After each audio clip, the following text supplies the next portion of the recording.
Jurassic Park 3 was originally called Jurassic Park Extinction and was said to be a wildly different movie, featuring dinosaurs wreaking havoc on the mainland, a raptor riding a dirt bike, and an explosive ending with the US Air Force bombing the island of Isla Sorna to destroy the remaining dinosaurs. So let's dive in and find out about all of the chaos that happened behind the scenes, and also take a look at what could have been Jurassic Park 3 Extinction. After Jurassic Park hit theaters in 1993, director Joe Johnston, known at the time for Honey, I Shrunk the Kids and The Rocketeer, bumped into Steven Spielberg at a screening. After telling Spielberg how much he loved Jurassic Park, he asked him to consider him for the director's chair if Spielberg ever decided not to helm a sequel. And while Spielberg would tell him that he intended to direct the second film, he assured Joe that he could take the reins for the third. Even at this early stage, Spielberg was envisioning a sequence for the third film that would see a T-Rex rampaging through a suburban neighborhood. However, after realizing he wasn't going to direct the third film, he moved the idea up to the second film's final act. Regardless, Spielberg still had a concept for the third film, and wanted to bring the spotlight back to Sam Neill's Dr. Grant, after Jeff Goldblum's Dr. Malcolm led the second film. Spielberg's idea was to have Dr. Grant secretly return to the island, where he'd be found living in a tree like Robinson Crusoe, after being denied access to study the dinosaurs. However, director Joe Johnston couldn't picture Dr. Grant willingly stepping foot on a dinosaur-filled island again after the events of the first movie, resulting in Spielberg and Johnston pursuing another idea. And that idea, which was written, played more like a teen slasher flick, featuring 6 teenagers getting accidentally stranded on Isla Sorna, aka Site B. However, Johnston wasn't a fan of this approach either, saying the script read like a bad episode of Friends, worried that audiences wouldn't want to watch a Jurassic Park film focused on a group of annoying adolescents. Spielberg and Johnston would then hire writer Peter Buckman to start over from scratch, with Spielberg giving Johnston creative freedom to do what he wanted, only insisting that the film feature flying Pteranodons, after he cut them out from the first and second film. And this version of the film begins with 2 wealthy American tourists parasailing over Isla Sorna, only to become the latest visitors to disappear on the island. The story then shifts to the mainland, where Harlan Finch, a US State Department official, is investigating a series of mysterious deaths that appear to have been possibly caused by dinosaurs. Finch then travels to Utah, where Dr. Grant is lecturing at a dig, courting potential financial donors for a raptor research station he wants to build on Isla Sorna. Finch offers Grant the exclusive research rights to the island if he'll help the US government acquire jurisdiction over it by testifying at a hearing the following day in Costa Rica. Grant agrees, but not before one of the donors in attendance, who has brought his dinosaur-loving 12-year-old son, offers Grant a sizable donation if he'll host a sightseeing flight over Isla Sorna before the hearing. Grant agrees as he, his grad student, the wealthy donor, and his girlfriend's son and personal bodyguard fly over the island. However, after hitting an unidentified object, they're forced to land in a sequence that plays out similar to the final film, with the Spinosaurus ripping off the nose of the plane before the group is able to escape, only to be caught in the middle of a fight between the Spinosaurus and a T-Rex. From here, the movie would then alternate between 2 parallel storylines. The first would take place on the island with Dr. Grant and the tourists trying to stay alive, while the second would follow Finch, who was at the hearing that Dr. Grant was supposed to attend in Costa Rica. At the hearing, Finch discloses that dinosaur attacks have been happening at various mainland locations, raising concerns that the dinosaurs are breeding and posing a significant threat to the entire world. Back on the island, Grant and the others discover an InGen compound that they use as their base of operations. After deciding to spend the night there, they must contend with raptors sneaking into the lab, forcing the group to eventually flee on dirt bikes, while the raptors give chase. During the chase, the 12-year-old son of the wealthy businessman rides his bike off a cliff with a raptor in pursuit. As the raptor leaps after him, the boy deploys a parachute from his back, launching himself to safety, while the raptor lands on the dirt bike and rides it to its death as it plunges into the canyon below. Following the chase, the group takes refuge in the trees. Back on the mainland, Finch gathers more evidence of dinosaur activity. Eventually, Finch discovers that Pteranodons are responsible for the deaths on the mainland, having escaped Isla Sorna due to their ability to fly.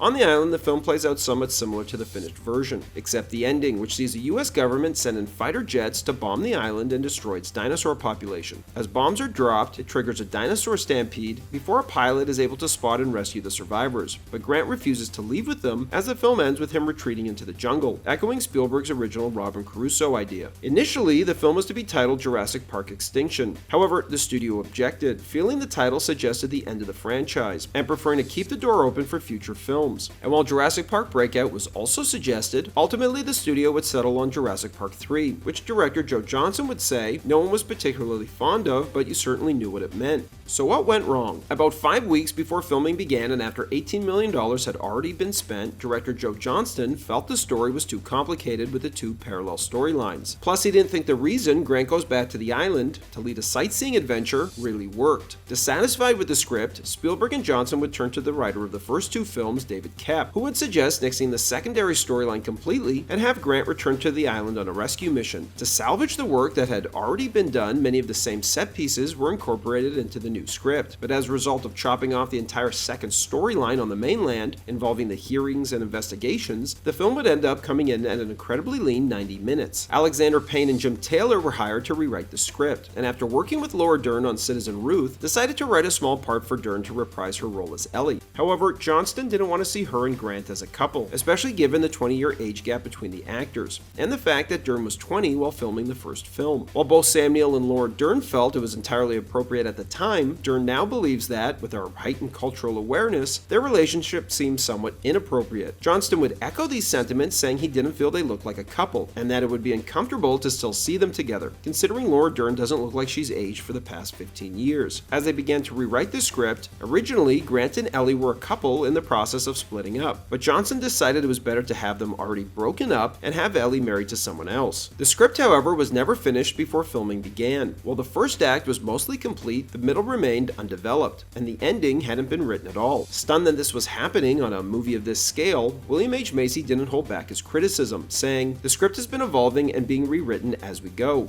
And what you want to say is, who launched a $100 million ship without a rudder? And who's getting fired for this? I think somebody should be shot, but I'm not in charge." However, the man in charge, director Joe Johnston, shared Macy's frustration, bluntly saying he wanted to blow his brains out. At one point, he even called his agent and begged him to get him off the movie, saying, "I don't care what it takes. I don't care if it's the end of my career. You have to get me off tomorrow." Obviously, this didn't happen, and Johnston would try to convince the cast that shooting without a script gave them more freedom because they can collectively decide what each scene will be. But he admits the cast never bought that. Besides the Pteranodon aviary sequence that was in the original novel and cut from the previous two films, Johnston also wanted to repurpose the T-Rex's attempted attack on a river raft that was not only in the novel, but storyboarded and ultimately cut from the first film. In the original scene, Grant and the two kids try to evade a T-Rex by hopping in an inflatable raft and paddling downriver, only for the T-Rex to swim after them. The scene was ultimately cut from the first film before it was even filmed because it was too challenging and expensive to have a T-Rex swimming in the water, with the technology available at the time. However, by the time the third film rolled around, the technology was there to do a version of the scene, except this time, the T-Rex would be substituted for the film's Spinosaurus, and the attack would take place on a riverboat. Since there was no ending when filming began in Hawaii, after the crew finished filming there and returned to shoot on sound stages at Universal Studios, they then had to go back to Hawaii at the end of the schedule after they wrote one. However, the original ending they wrote featured the US State Department sending a helicopter with Ellie to rescue the survivors. Joe Johnston felt this ending wasn't exciting enough though, resulting in the change to the Marines and Navy coming to rescue the characters, sent by Ellie's new husband, who mentions he's an employee of the State Department at the start of the film. Even though they were flying by the seat of their pants, Sam Neill says that he enjoyed making the movie, but reveals that William H. Macy and Tia Leone didn't seem happy about it. And while he feels there's some really good stuff in the film, he does admit that it ends rather abruptly. Ultimately, the turbulent production of Jurassic Park 3 with its unfinished script and unpredictability eerily reflects Dr. Ian Malcolm's chaos theory from the first film. Yet despite the chaos, the movie, like the dinosaurs, proved that life finds a way. Thanks for watching everybody, and don't forget to like and subscribe to Bullets and Blockbusters for more great content.